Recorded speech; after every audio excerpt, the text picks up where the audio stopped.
Na Aruba também nós há dois clusters último aqui, né?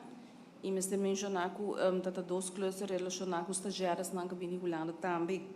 Então, por motivo nós também estamos um pouco mais preocupados e atender essa aqui também em crise team, que provavelmente nós vamos quedar monitor a situação de mais de cerca e o que me está bem com outro beleid.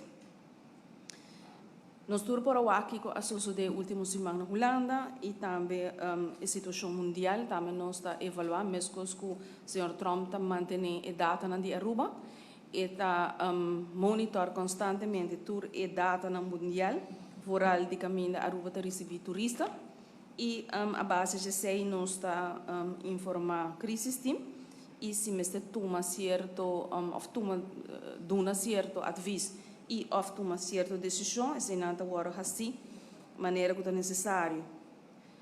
Mas nem mencionar, nós também está atender agora aqui com Omicron, que é a última variante mais recente.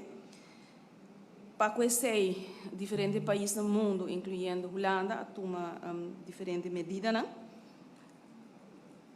Nós, de parte de Aruba, nós está, o qual o Sr. Trump acaba mostrar hoje, o qual nós temos sequencing de variante, então que nós está monitor tur simang, tur caso não positivo de COVID, nós está check que tipo de variante está e se nós a começar com ele também esse simang aqui não entrante a Iera, laboratório de hospital está encarregado para tur caso não positivo, não está fazendo também a sequencing repetidas para o que nós por 10 casos não de Omicron acaba aqui não.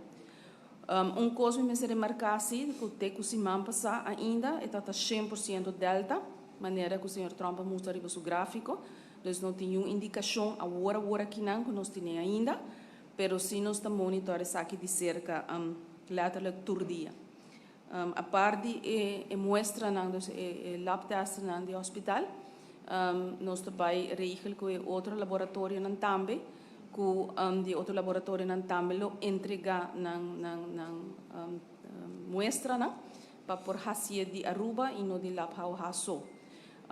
Lab ha eigenlijk recebi mais tanto de para diagnóstico, dus para gente na Aruba que está malo, que está via AZV.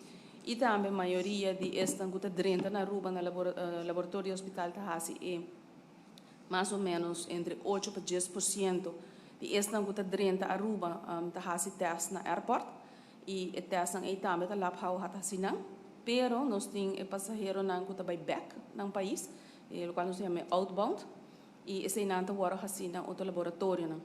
E esses samples que são positivos também lo guardo gedraaid en jori die bij sequencing bewak, se acaso de Omicron presente na Aruba.